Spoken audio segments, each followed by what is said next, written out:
बोलबমৰ নামত চেটুগুৰিলৈ মদ খাই ডিজে বজাই মুন্নি বদনাম হুই এইবোৰ নচলিব। बोलबমৰ নামত ডিঙি গুইলৈকে মদ খাই ডিজে লগাই মুন্নি বদনাম হুই এইবিলাক ভোজপুৰী গান লগাই উদ্ভণ্ডালি কৰিব নোৱাৰিব। এই প্ৰতিবাদ মাৰৱাৰী গুণ্ডাৰ বিৰুদ্ধে বিহাৰী গুণ্ডাৰ বিৰুদ্ধে। এই প্ৰতিবাদ মাৰৱাৰী গুণ্ডাৰ বিৰুদ্ধে বিহাৰী গুণ্ডাৰ বিৰুদ্ধে এই প্ৰতিবাদ বেংগলী গুণ্ডাৰ বিৰুদ্ধে। মৰে অসম যিয়ে কোন যিয়ে অসম মৰে কোন মৰে অসম যিয়ে কোন যিয়ে অসম মৰে কোন।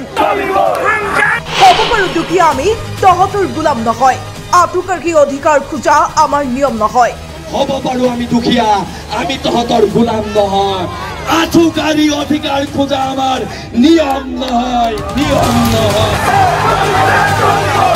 সিহঁতৰ কাৰণে জামিন লালচাহ সিংৰা আৰু আমাৰ কাৰণে 3 মাহ জেল। আমি ৰাজপথত নোহোৱাহেঁতেন শিৱসাগৰ থানাত অচি টেবুলত বহি লাল চাহ চিংৰা খাই জামিন দি দিলে। সিহঁতৰ কাৰণে জামিনটো বৰ সৰু বস্তু লাল চাহ আৰু চিংৰা আৰু আমাৰ কাৰণে 3 মাহ জেল। সূৰ্য বীৰ্যৰে মহিয়ান জাতি তৰিলে দেশ মৰিলে স্বৰ্গ।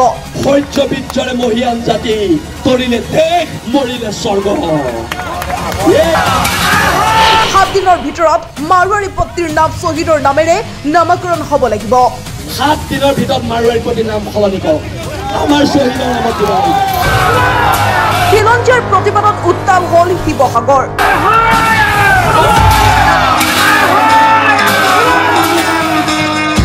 ত্ৰিশটাকৈ জাতীয় সংগঠনৰ নেতৃত্বত শিৱসাগৰ নগৰৰ ৰাজপথলৈ ওলাই আহিল হাজাৰ হাজাৰ খিলঞ্জীয়া লোক।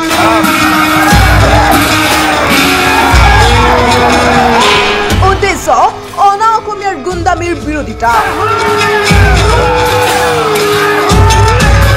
13 আগষ্টত সংঘটিত হৈছিল এই ঘটনা।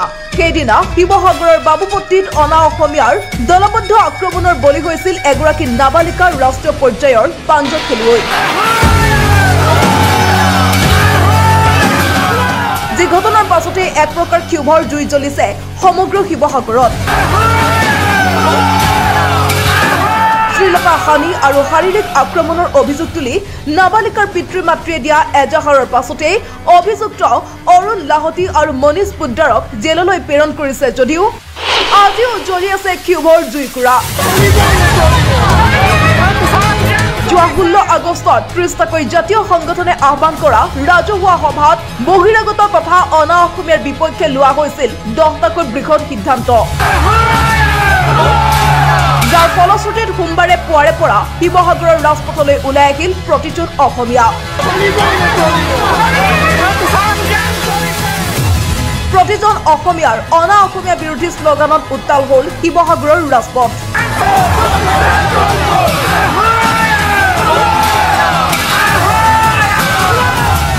চৰকাৰৰ মুৰব্বীবিলাকে খুব টুইট কৰে এই যে জিমি দাসক যে মাৰিলে তেতিয়া যে আমি টুইটটো নেদেখিলো কেলে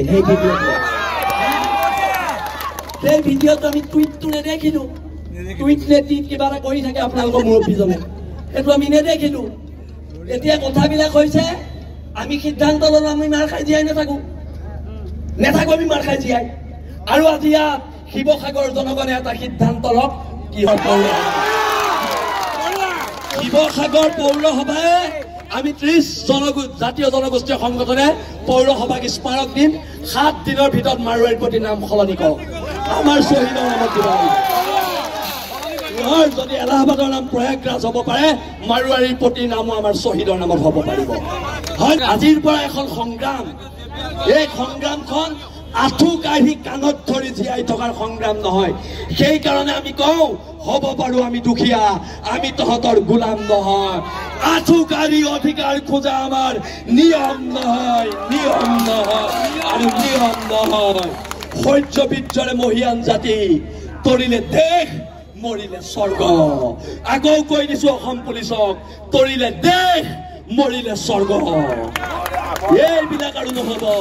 বহুত হল গুণ্ডামী বহুত গুণ্ডামী হল। 17 চনৰ পৰা মাৰ খাই আহিছো 17 চনৰ পৰা আমাৰ মানুহ মাৰি আহিছে আৰু 17 চনৰ পৰা এইবাৰ আমি নোলোৱাহেঁতেন আজিও এইকেইটা জেলত নাযায়।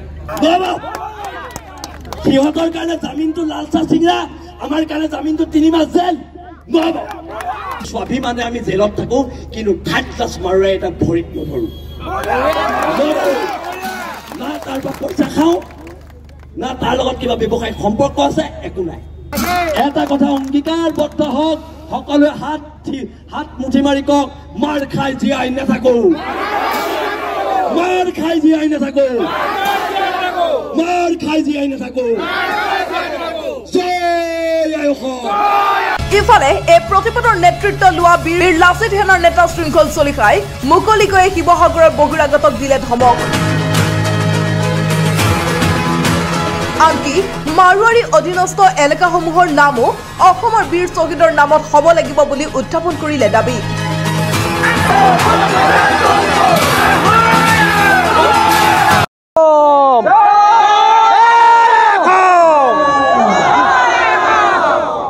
এই প্ৰতিবাদ ঐক্যবদ্ধ খিলঞ্জীয়াৰ প্ৰতিবাদ এই প্ৰতিবাদ মাৰোৱাৰী গুণ্ডাৰ বিৰুদ্ধে বিহাৰী গুণ্ডাৰ বিৰুদ্ধে এই প্ৰতিবাদ বেংগলী গুণ্ডাৰ বিৰুদ্ধে শিৱসাগৰৰ ৰাজপথত আৰু অনন্তকাললৈ কোনো খিলঞ্জীয়া মানুহে মাৰ নাখায় আৰু এটা কথা এইবাৰ আমি স্পষ্ট ৰূপত কৈ দিছোঁ যদি আমাক পুনৰবাৰ ইয়াত কোনোবাই মাৰে আমাৰ খিলঞ্জীয়া মানুহক এইবাৰ উল্টাই পিটা হ'ব নো এফআইআৰ নো কেছ ডাইৰেক্ট একশ্যন একদম চিধা কথা আৰু আমাৰ মানুহক আমাৰ ছোৱালীক কোনোবাই ইয়াত অৰ্ধ উলংঘ কৰিব আৰু আমি ঘৰত সোমাই বহি থাকিম নহ'ব এইটো কাম আমি আছোঁ শিৱসাগৰ খিলঞ্জীয়া মানুহ প্ৰত্যেক মানুহ দল সংগঠন সকলো ঐক্যবদ্ধ হৈ ওলাই আহিছে আৰু এইটো জাতিৰ বাবে শুভ লক্ষণ আৰু আমি জীয়া জাতি হয় মৰে অসম জীয়ে কোন জীয়ে অসম মৰে কোন কিন্তু তল পৰি আৰু জীয়াই থকা নহ'ব হ'ব পাৰোঁ দুখীয়া আমি তহঁতৰ গোলাম নহয় আঁঠুকাৰী অধিকাৰ খোজা আমাৰ নিয়ম নহয়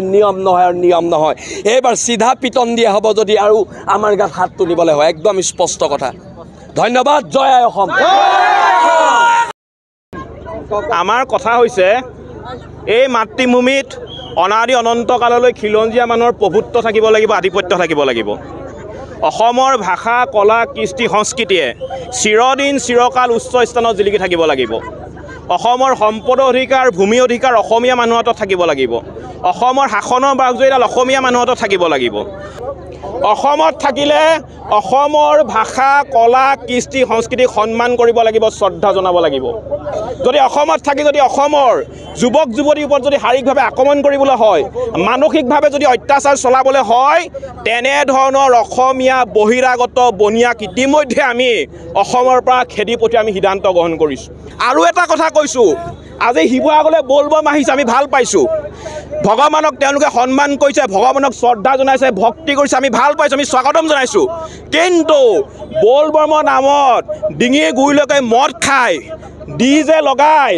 ডিজে লগাই মুন্নি বদনাম হুই এইবিলাক ভোজপুৰী গান লগাই উদ্ভণ্ডালি কৰিব নোৱাৰিব গতিকে আজি আমি ইতিমধ্যে শিৱসাগৰ জিলাৰ 30টা জাতীয় জনগোষ্ঠীয় দল সংগঠন শিৱসাগৰবাসী ৰাইজ ঐক্যবদ্ধ হৈছোঁ আৰু এই যি যাত্ৰা এই যাত্ৰা আমি অনাদি অনন্তকাললৈ জীয়াই থাকিব বুলি আমি আপোনালোকৰ কথা দিলোঁ